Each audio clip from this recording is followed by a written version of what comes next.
Baik, kita lanjutkan kepada Wilda Febriani. Sebelumnya saya akan menjelaskan terlebih dahulu tentang zaman Megalitikum di Minangkabau. Zaman Megalitikum di Minangkabau ini terjadi kisaran antara tahun 3000 sampai 4000 sebelum Masehi. Lantas bagaimana pengaruhnya terhadap bagaimana kehidupan masyarakat pada saat itu? Nah, pada saat itu masyarakat Minangkabau itu percaya akan animisme, percaya akan roh-roh nenek moyang. Nah, ada pula di zaman Megalitikum ini masyarakat-masyarakat itu percaya bahwasannya di Gunung Sago di daerah Payakumbuh, nah itu ada di situ adalah tempat persembahyangan nenek moyang mereka. Nah, jadi ada menhir di daerah di Mae. Nah, di daerah Mae itu kan ada menhir. Nah, salah satu menhir di situ itu menghadap ke arah Gunung Sago. Nah, mereka percaya bahwasannya menhir ini digunakan untuk menyembah roh nenek moyang mereka. Kemudian pada zaman Hindu-Buddha, ini tidak terlihat catatan-catatan mengenai Hindu, namun ada catatan-catatan mengenai Buddha.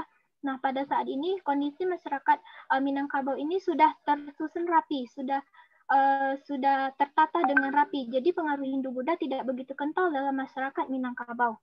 Nah, ada pula bentuk-bentuk pengaruh Hindu-Buddha pada zaman yang masih ada, itu ada tradisi bakawuh. Bakawuh ini dilakukan oleh orang-orang misalnya sebelum musim ke sawah. Nah, mereka itu melakukan bakawuh. Ini mereka gunakan untuk agar tujuannya untuk memberikan agar hasil panen mereka itu baik. Kemudian ada juga bentuk pengaruhnya itu terhadap pada acara setelah kematian itu ada acara menuju hari, kemudian 40 hari, dan setelah itu acara menyeratus hari.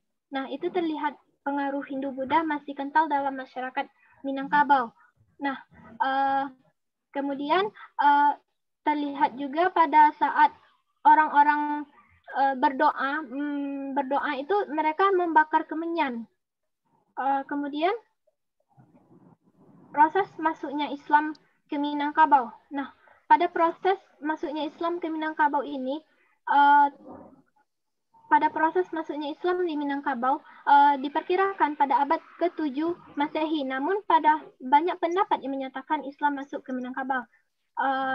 Salah satunya Islam masuk ke Minangkabau itu melalui beberapa ada 2 jalur. Yang pertama adalah jalur perdagangan pada masa ini.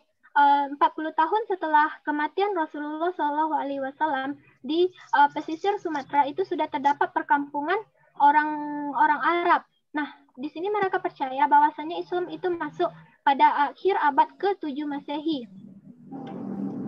Kemudian proses penyebaran Islam di Minangkabau itu sangat Islam itu diterima mudah oleh masyarakat Minangkabau karena Islam itu tidak memaksa. Walaupun tatanan adat di Minangkabau itu sudah rapi, nah jadi Islam di Minangkabau itu tidak merubah tatanan adatnya, namun hanya membetulkan bagaimana adat yang sebenarnya. Nah, ada pula pengaruh Islam di Minangkabau ini dapat kita lihat setelah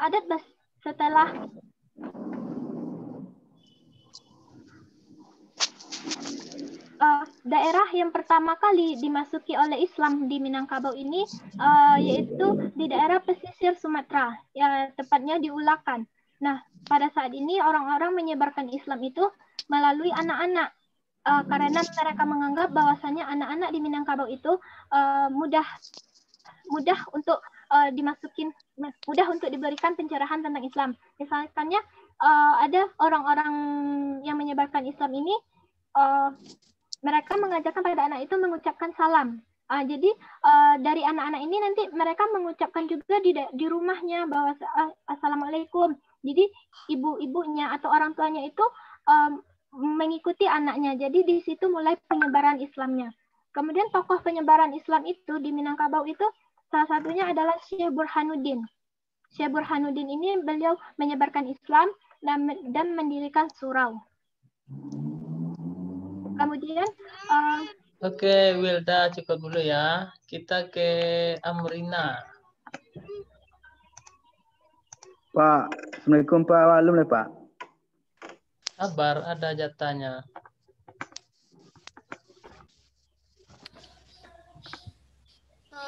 Baiklah, yang pertama saya akan membahas tentang zaman megalitik di Minangkabau. Zaman megalitik ini berasal dari dua kata, yaitu mega yang berarti besar dan litos yang berarti batu. Jadi megalitik ini zaman penyebutan dari zaman batu besar.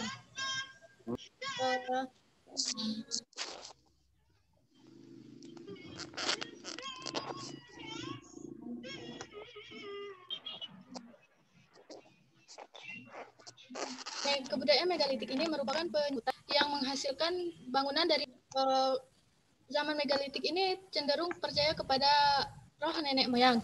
Contoh yang dihasilkan pada zaman megalitik ini seperti dolmen, punden berunda, ataupun menhir. Di Minangkabau, contoh peninggalannya yaitu ada di Jorong Balubui, Kabupaten Nagari Sungai Talang, 50 kota. Di situ terdapat ada 16 menhir. Terus ada juga di Nagari Mahe, Kabupaten 50 kota.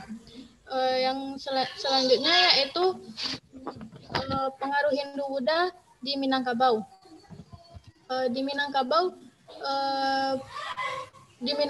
cenderung pengaruh Buddha itu yang cenderung mencolok. Kemungkinan itu karena penguasa pada zaman itu. Pengaruh Hindu-Buddha ini juga tidak terlalu mempengaruhi orang Minangkabau, karena dia hanya tidak mencapai ke pedalaman nagari-nagari yang ada di Minangkabau. Pengaruh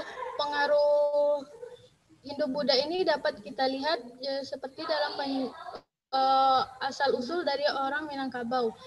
Orang menyebut bahwa orang Minangkabau ini berasal dari kaki Gunung Merapi, yaitu dari Pariangan, atau asal katanya Parahiangan, atau yang berarti kampung para dewa. Nah, di situ dapat kita lihat bahwa itu salah satu pengaruh dan salah satu pengaruh dari masa Hindu-Buddha. Pengaruh lainnya itu dapat dilihat pada masa kerajaan Pagaruyung yang dibangun oleh Adityawarman.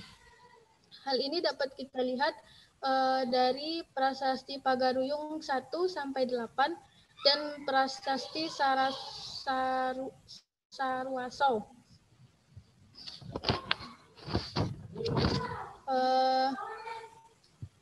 Yang selanjutnya yaitu pengaruh Islam di Minangkabau. Seperti yang sudah saya katakan tadi, pengaruh Hindu-Buddha tidak terlalu melekat pada masyarakat Minangkabau. Justru Islamlah yang sangat identik dengan Minangkabau. Karena Islam ini cenderung sesuai dengan sesuai dengan orang Minangkabau. Orang Minangkabau ini sebelum datangnya Islam itu memanfaatkan alam sebagai sumber ajarannya. Seperti ada pepatahnya, alam takambang jadi guru. Oke, Amrina, cukup dulu ya. Kita ke Siti. Hadir, Pak. Ya. Maaf, Pak, kameranya nggak bisa, Pak. Kenapa? Kameranya rusak, Pak. Oke, lanjut. Baik, saya akan menyampaikan apa yang saya pahami dari pelajaran Islam di Minangkabau. Yang pertama, pengaruh zaman megalitikum di Minangkabau. Nah, pada zaman megalitikum ini kita bisa melihat bagaimana peninggalan-peninggalan megalitikum di Minangkabau, seperti contohnya menhir. Nah, pada zaman Megalitikum ini masyarakatnya masih beragama Hindu dan Buddha. Nah, untuk selanjutnya saya akan membacakan tentang menyampaikan tentang pengaruh Hindu-Buddha di Minangkabau. Hindu-Buddha masuk ke Minangkabau itu melalui beberapa cara. Ada yang menyatakan bahwa dengan adanya ekspansi dari wilayah Jawa, makanya Hindu masuk ke Minangkabau. Untuk pengaruh Hindu-Buddha di Minangkabau sendiri itu ada yang mungkin kita temukan sampai saat sekarang ini seperti Balimau, yang mana Balimau itu tradisinya merupakan pengaruh dari Hindu-Buddha. Yang keduanya ada sebutan surau. Nah, dulunya surau itu merupakan wihara-wihara pada zaman Hindu, tapi pada zaman Islam telah dirubah dengan sebutan surau. Kemudian adanya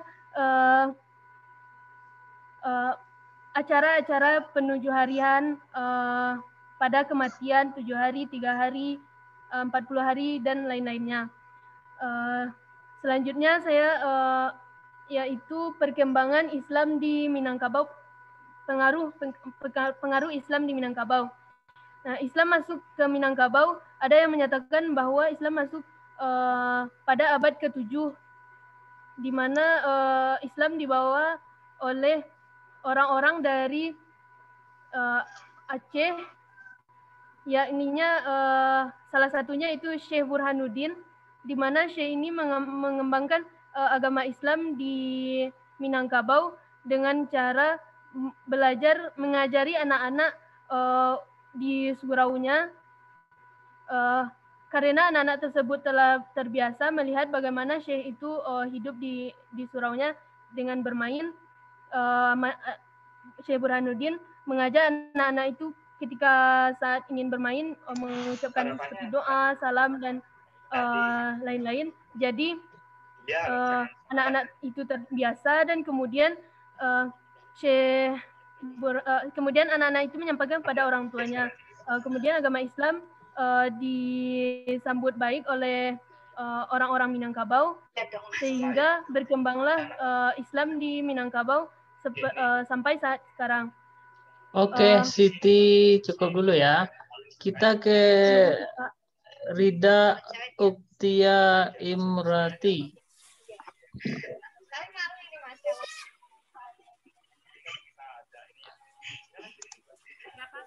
Ya, silakan.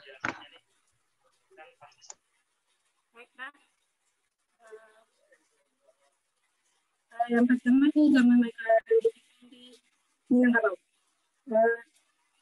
Zaman Megalitikum ini berasal dari bahasa Yunani, yaitu megas berarti besar, granitus berarti batu. Jadi zaman Megalitikum ini adalah zaman batu besar. Zaman Megalitikum ini terdapat beberapa zaman, yaitu Menhir dan Dolmen. Menhir ini terdapat di Nagarian Mae. Dolmen ini ialah batu meja batu yang digunakan untuk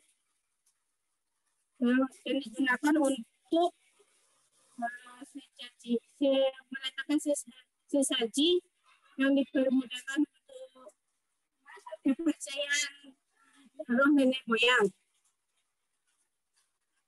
Yang selanjutnya di pengaruh Hindu-Buddha di Minangkabau. Pengaruh Hindu-Buddha di Minangkabau ini terlihat pada masa kerajaan Tagaruyung yang dibangun oleh Aditya Warman. Terlihat pada prasasti Tagaruyung 1/8 dan prasasti Sarusyo. Terus pengaruh Hindu-Buddha ini masih pengaruh Hindu-Buddha ini terlihat pada acara-acara yang diadakan, acara-acara masyarakat Minangkabau, yaitu acara mandi walimau dan acara kematian. Pada acara kematian ini masih ada orang yang memakai kumayan dan kumayan.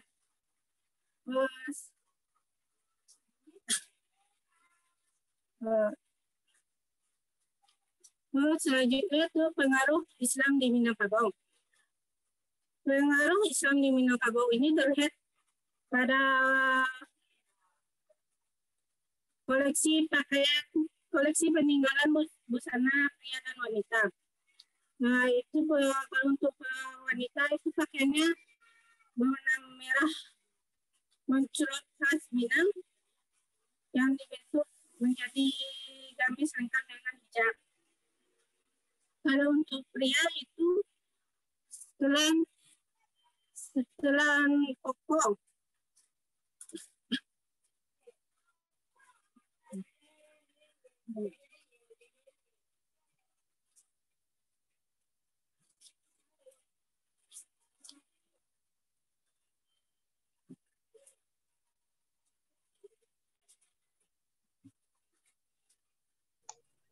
Oke, Rita, kita ke Mustafa.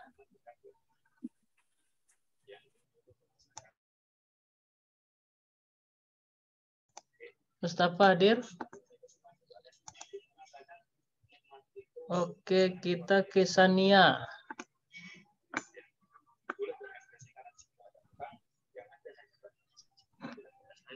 Sania?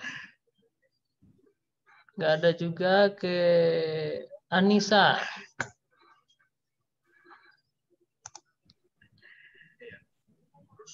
Nggak ada juga. Ada. Kita belum tahu, Pak. Kalau mereka disuruh masuk Zoom sekarang. Tadi kan kata Bapak dibagi sesinya. Jadi kebanyakan belum tahu kalau masuk Zoom sekarang, Pak. Biar saya bilang, Pak. Yang di sini yang belum siapa? Fauzi, Pak. Nah, silakan Fauzi. Assalamualaikum warahmatullahi wabarakatuh. Perkenalkan nama saya Fauzi dengan NIM 418. Di sini saya akan membahas tentang pengaruhnya zaman Melitikung. Zaman Melitik disebut juga sebagai zaman batu, artinya zaman batu besar. Ada juga yang menyebut sebagai zaman batu besar, dan dolmet artinya kuburan. Selanjutnya saya akan membahas tentang pengaruhnya. Fauzi, tolong kameranya diaktifkan. Dah kameranya tuh Pak, kamera bungkusak pacah pun Pak. Kamera belakang kan bisa juga. Bisa Pak. Pakai kamera belakang aja Pak. Ibu ini pusaka Pak. Ibu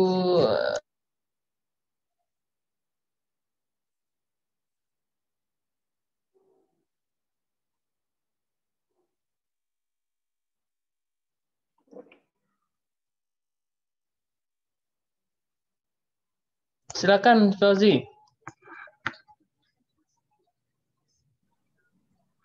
Halo Fauzi. Iya Pak. Ya silakan.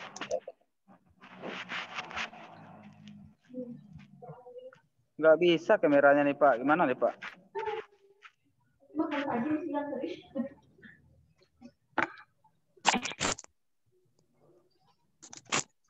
Oke, silakan lanjut aja.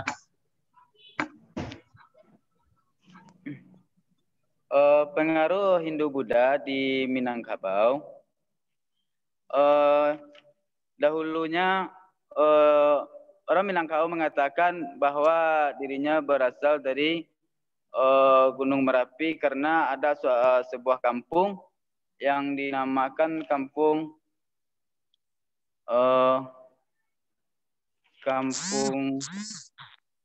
Pariangan, dan mereka bahkan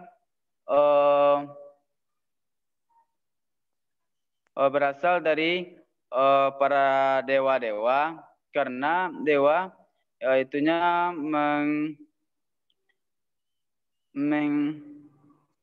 berada di gunung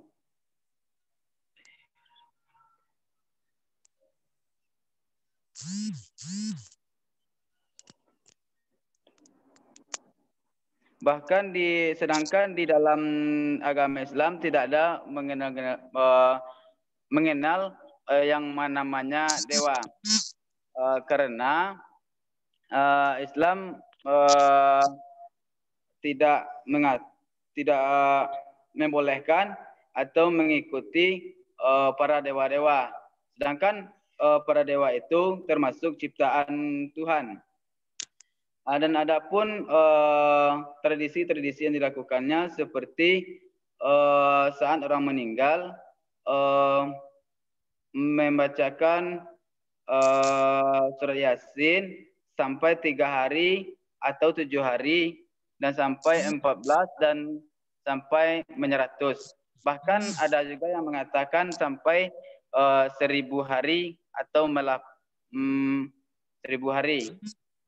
Dan ketika peninggalannya, ketika akan memasuki bulan suci Ramadan, adapun sebagian yang mandi balimau, katanya kalau mandi balimau akan membersihkan tubuh mereka gitu.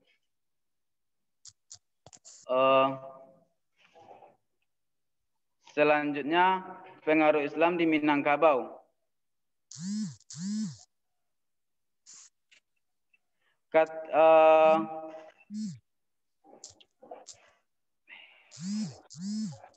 Kata bahwa ketika itu Syekh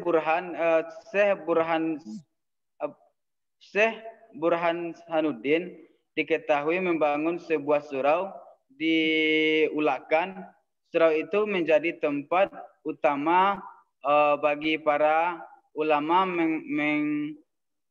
Minangkabau mempelajari agama Islam di sana, seperti anak-anak kecil yang belajar membaca Al-Quran dan mengucapkan kata-kata yang benar, seperti mengucapkan pembacaan salam.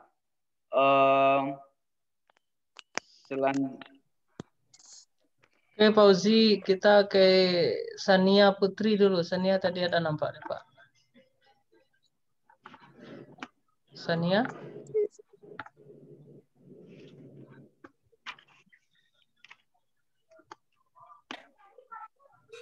Assalamualaikum. Waalaikumsalam. Sania hadir? Hadir, Pak. Ya, silakan Sania.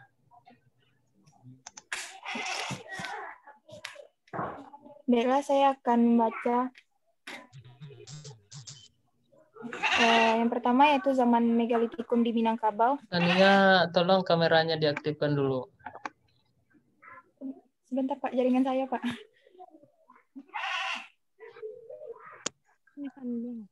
Ini gambar banteng yang keluar nih ya.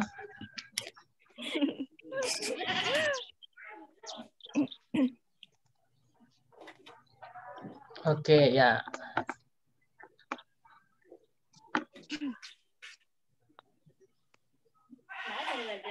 Silakan Sania, silakan. Baiklah, saya akan membaca yang pertama, yaitu zaman Megalitikum di Minangkabau. Awal zaman Megalitikum di Minangkabau itu pertamanya ada di 50 kota provinsi Sumatera Barat, yaitu ditemukan monumen-monumen yang terbuat dari batu, dan sekarang bertebaran di berbagai tempat dalam daerah tersebut. Menurut masyarakat tersebut, adapun monumen tersebut sudah ada sejak zaman nenek moyang.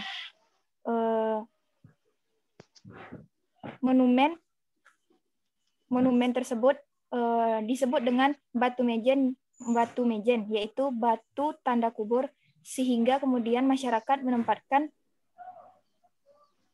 batu-batu tersebut bersebelahan dengan situs Batu Mejen tersebut. Adapun peninggalan pada zaman megalitikum yaitu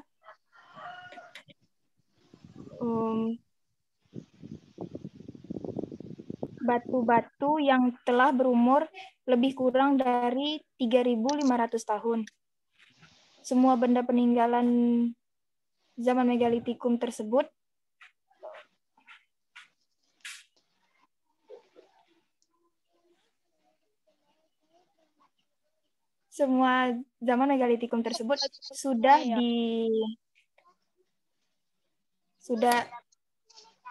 sudah diperiksa oleh ilmu arkeologi tersebut. Lalu materi selanjutnya yaitu pengaruh Hindu-Buddha di Minangkabau. Minangkabau adalah sebuah etnik yang sebagian besar menghuni pantai barat Sumatera.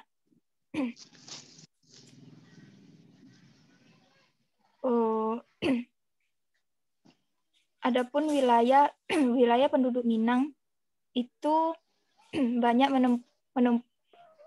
yang tinggal di provinsi Sumatera Barat. Adapun di sebagian di Riau, ada di sebagian di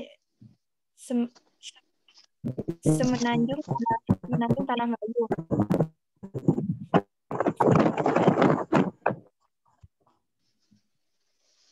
Adapun periodisasi sejarah Minangkabau, beberapa fenomena pengaruh Hindu-Buddha ada dalam kebudayaan dan peninggalan sejarah Minangkabau.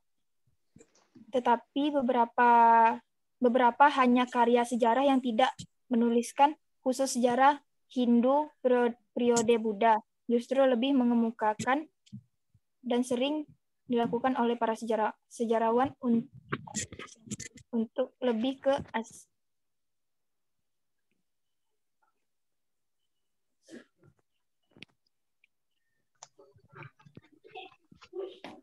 Oke, Sania, kita ke Anissa Rahmi udah bergabung. Dia ada. Silakan Anissa Rahmi. Assalamualaikum, Pak. Waalaikumsalam. Baik, materi yang pertama yang akan saya sampaikan itu mengenai zaman megalitik di Minangkabau. Zaman megalitik atau zaman megalitikum ini adalah zaman batu besar. Kenapa disebut zaman batu besar? Karena pada masa itu masyarakat itu hidup dengan menggunakan peralatan yang terbuat dari batu yang ukurannya itu cukup besar. Nah, ciri-ciri dari zaman megalitik ini itu pada saat itu masyarakatnya itu hidupnya sudah berkelompok.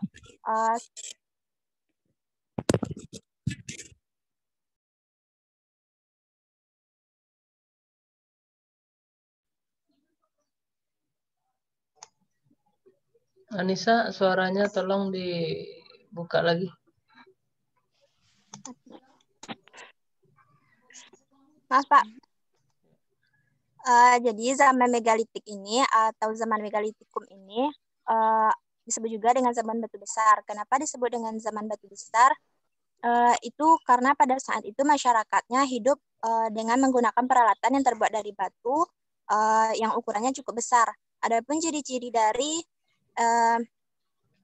zaman megalitik ini itu pada saat itu sudah mengetahui pembagian kerja antara laki-laki dan perempuan. Kemudian mereka sudah memiliki kepala suku.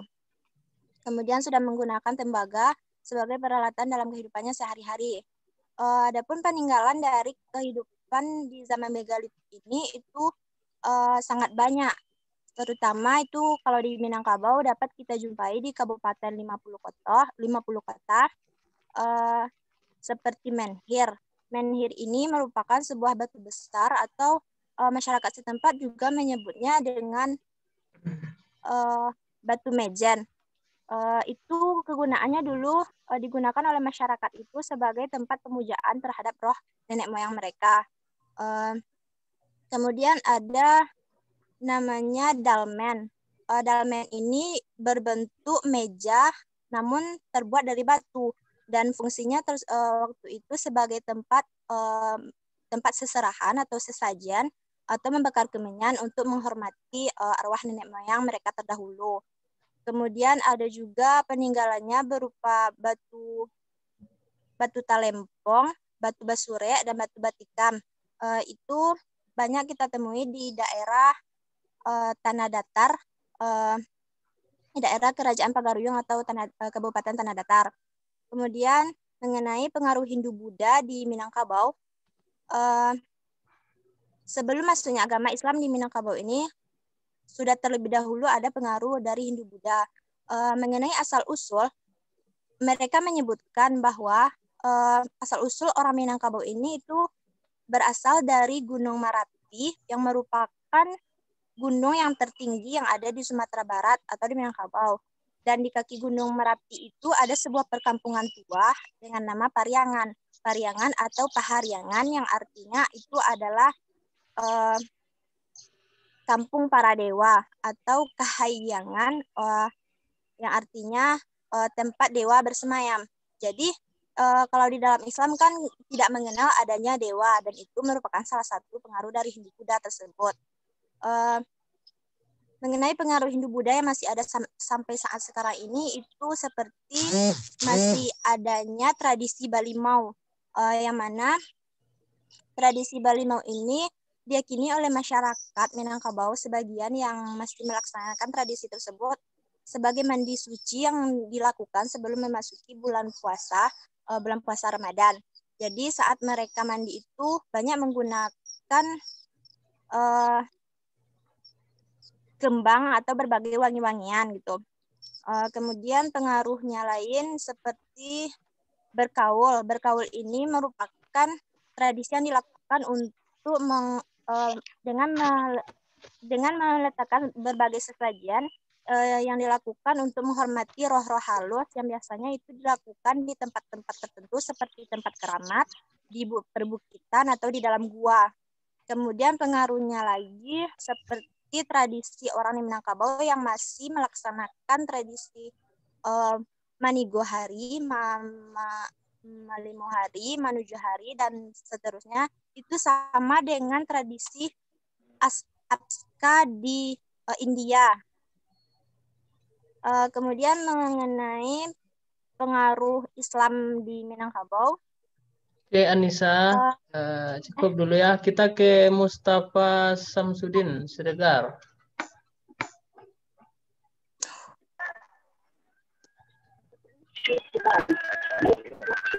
Assalamualaikum warahmatullahi wabarakatuh. Pak. Ya, lanjut. Baik, terima kasih kepada kawan-kawan. Assalamualaikum warahmatullahi wabarakatuh. Saya Mencoba ingin menjelaskan tentang Taman Megalithicum, mana yaitu tentang pada masa itu orang-orang terdahulu di Minangkabau menggunakan batu-batu atau artefak atau Megalithicum untuk menjadikan suatu sejarah atau yang disebut dengan peninggalan orang-orang terdahulu. Selanjutnya, saya akan menjelaskan tentang bagaimana orang-orang Minangkabau sebelum masuknya Islam ke Minangkabau. Pada sebelum masuk Islam ke Minangkabau, maka orang-orang terdahulu di Minangkabau ini mempercayai mistis atau mempercayai ruh-ruh. Contohnya bagaimana orang-orang Minangkabau sebelumnya mempercayai, contohnya menggantungkan pisang di atap rumah yang ingin mau dibangun, begitulah bapaknya. Selanjutnya saya ingin menjelaskan tentang bagaimana Islam pada masa megalitik itu pada zaman praktara, yaitu bagaimana orang-orang terdahulu, orang-orang Minangkabau telah mengenal teks-teks atau tulisan-tulisan yang berbentuk artefak, umpamanya yang di Praktara.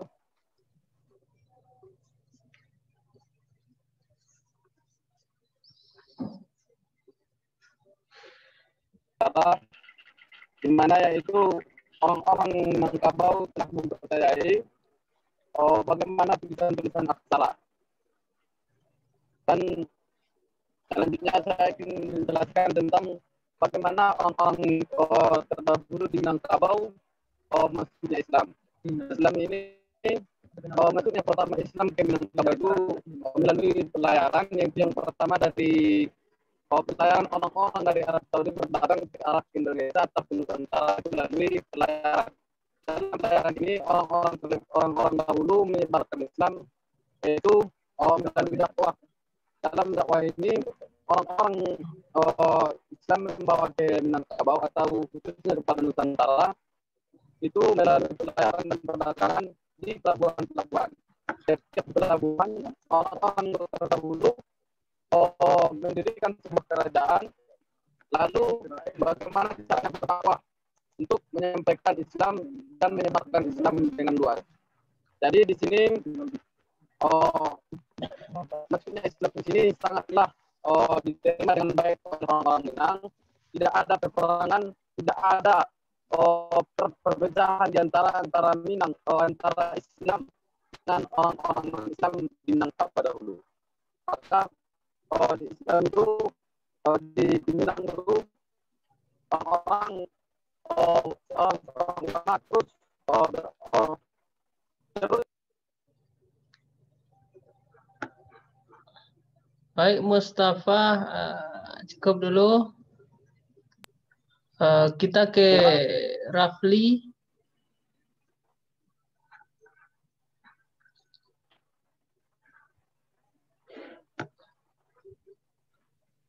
Assalamualaikum warahmatullahi wabarakatuh. Waalaikumsalam warahmatullahi wabarakatuh.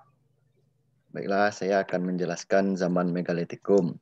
Zaman Megalitikum itu zaman batu besar, di mana zaman batu besar disebut zaman batu besar karena manusia yang hidup pada zaman Megalitikum menggunakan alat-alat batu besar,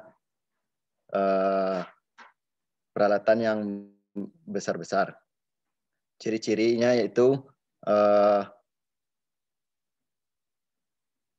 ciri-ciri masyarakat, ciri-ciri zaman Megalitikum yaitu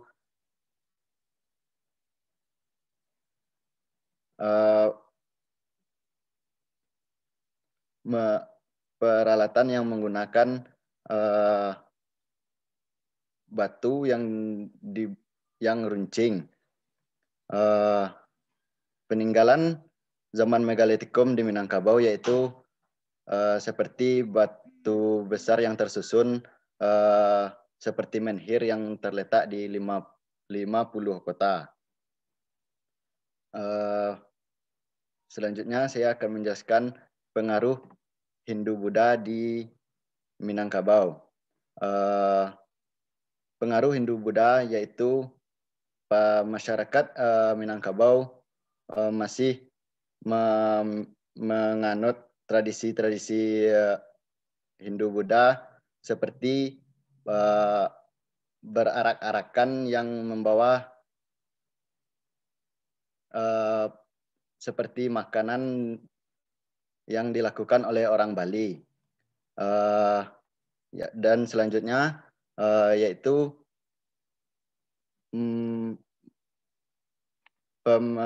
masih memakai kemeyan saat berdoa, dan itu masih dilakukan oleh orang Minangkabau.